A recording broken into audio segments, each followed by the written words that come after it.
Assalamualaikum warahmatullahi wabarakatuh. Perkenalkan, nama saya Nurfikia Faiza dengan NIM 22108020048. Di sini saya akan sedikit menjelaskan mengenai materi dari mata kuliah perilaku organisasi. Selamat menyaksikan. Di sini saya akan menjelaskan materi mengenai kepribadian dan nilai. Apa itu kepribadian? Jadi kepribadian yaitu jumlah total keseluruhan cara di mana seseorang individu itu bereaksi dan berinteraksi dengan individu lain. Nah, penentu kepribadian ini ada dua. Yang pertama yaitu heredity atau keturunan. Lalu yang kedua itu traits, yaitu cara khas bagi seseorang dalam berpikir, berperasaan, dan berperilaku. Jadi kayak ciri khasnya gitu. Nah, angka kepribadian ini ada tiga. Yang pertama yaitu Myers-Briggs Type Indicator atau MBTI yang sering diperbincangkan oleh Gen Z. Yang kedua yaitu model kepribadian 5 besar atau Big Five model. Yang terakhir yaitu ada Dark Triad. Yang pertama yaitu MBTI. Nah, MBTI ini terdapat ada 4 karakter. Yang pertama yaitu extrovert versus introvert. Nah, ekstrovert ini digambarkan sebagai individu yang ramah, pandai bersosialisasi, dan percaya diri. Sedangkan sebaliknya, jika introvert itu digambarkan sebagai individu yang tenang, pendiam, dan pemalu. Lalu yang kedua yaitu perasa versus intuitif. Perasa atau sensing ini digambarkan sebagai individu yang praktis dan lebih menyukai rutinitas dan urutan. Orang yang perasa atau sensing ini berfokus pada detail-detail. Sebaliknya, jika intuitif ini bergantung pada proses tidak sadar dan melihat pada gambaran umumnya. Lalu karakter yang tiga yaitu ada pemikir dan perasa.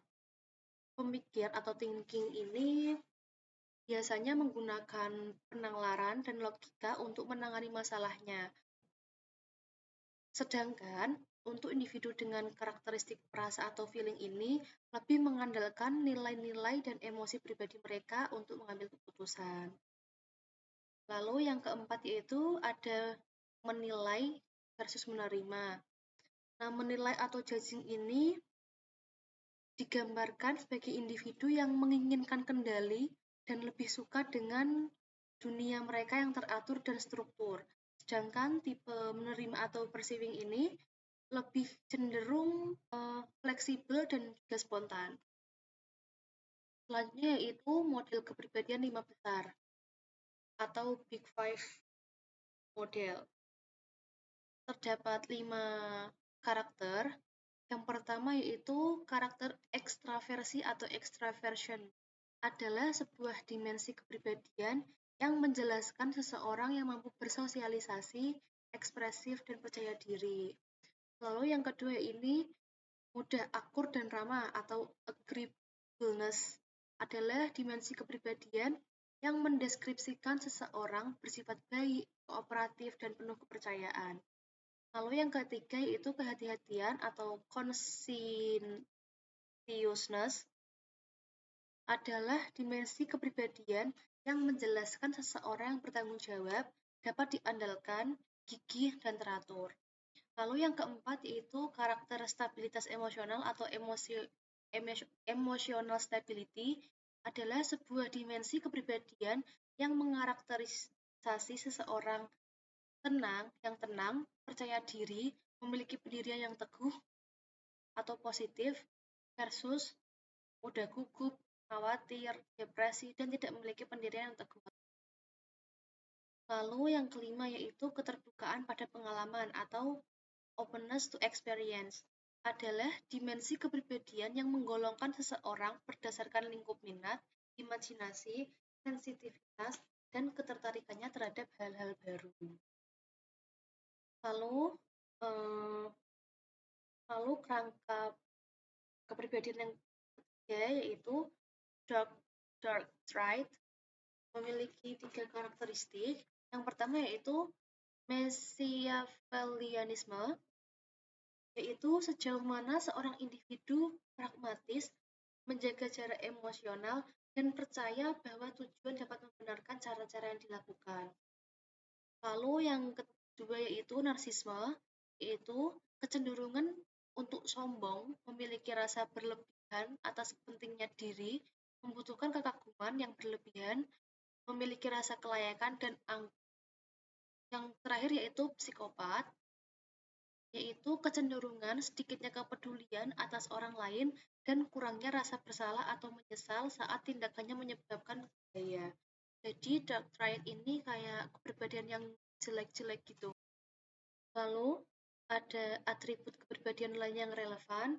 Yang pertama yaitu evaluasi inti diri, yaitu kesimpulan akhir yang dimiliki individu tentang kemampuan, kompetensi, dan nilai mereka sebagai individu. Yang kedua yaitu pengawasan diri, yaitu suatu sikap kepribadian yang mengukur kemampuan seorang individu untuk menyesuaikan perilakunya dengan faktor situasional eksternal. Lalu yang ketiga yaitu kepribadian proaktif, yaitu orang-orang yang mengidentifikasi peluang, menunjukkan inisiatif, mengambil tindakan, dan bertahan sampai perubahan yang berarti terjadi. Lalu ada kepribadian dan situasi. Terdapat dua teori. Yang pertama yaitu teori kekuatan situasi, yaitu teori yang mengidentifikasi bahwa cara kepribadian bertranslasi ke dalam perilaku bergantung pada kekuatan situasi.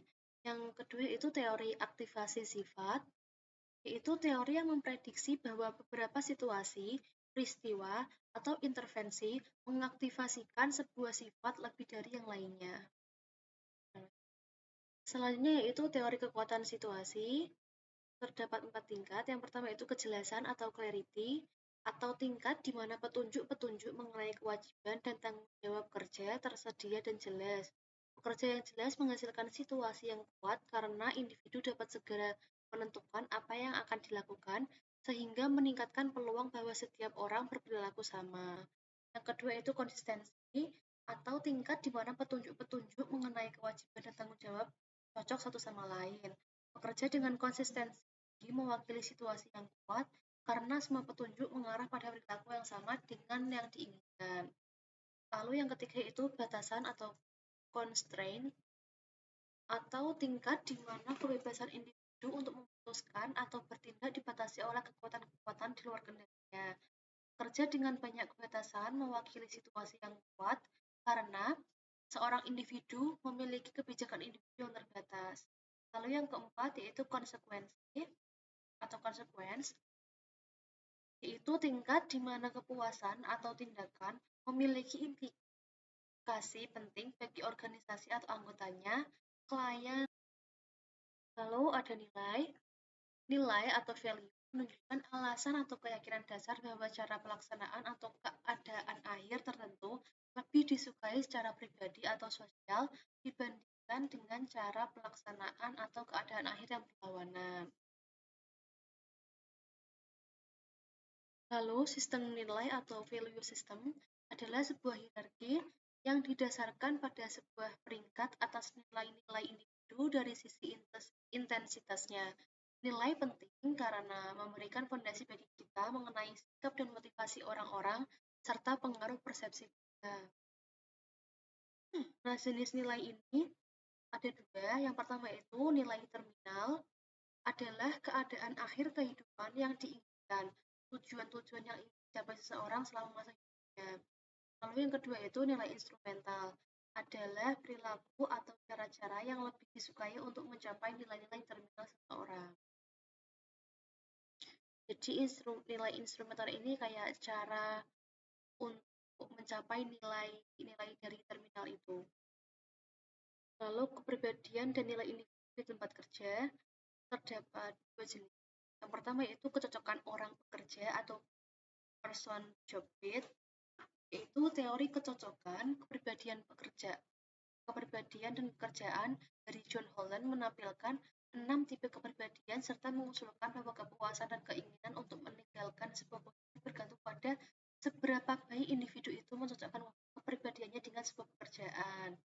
Lalu kecocokan orang organisasi atau person organization itu orang-orang tertarik pada dan dipilih oleh organisasi yang sesuai dengan nilai-nilai mereka, dan mereka meninggalkan organisasi yang tidak cocok dengan mereka. Lalu ada Hofstede Framework, ada 5 poin. Yang pertama itu power distance. Yang pertama yaitu power distance. Yang kedua itu individualism versus collectivism. Yang ketiga masculinity versus femininity. Yang keempat yaitu uncertainty avoidance. Yang kelima itu long term versus short term orientation. Lalu yang terakhir yaitu ada kerangka global. Penyelidikan atas lintas budaya mengenai kepemilikan dan budaya nasional yang terus-menerus dilakukan dan dimulai pada tahun 1993 menggunakan data dari 825 organisasi di 62 negara. Tim global mengidentifikasi 9 dimensi yang membedakan budaya nasional. Yang pertama yaitu ketegasan, kedua orientasi masa depan, yang ketiga perbedaan gender, yang keempat penghindaran ketidakpastian, yang kelima jarak kekuasaan, keenam individualisme atau kolektivisme, yang selanjutnya itu kolektivisme dalam kelompok, ada orientasi kinerja dan juga orientasi kemanusiaan. Mungkin cukup sekian yang dapat saya sampaikan, kurang lebihnya mohon maaf. Wassalamualaikum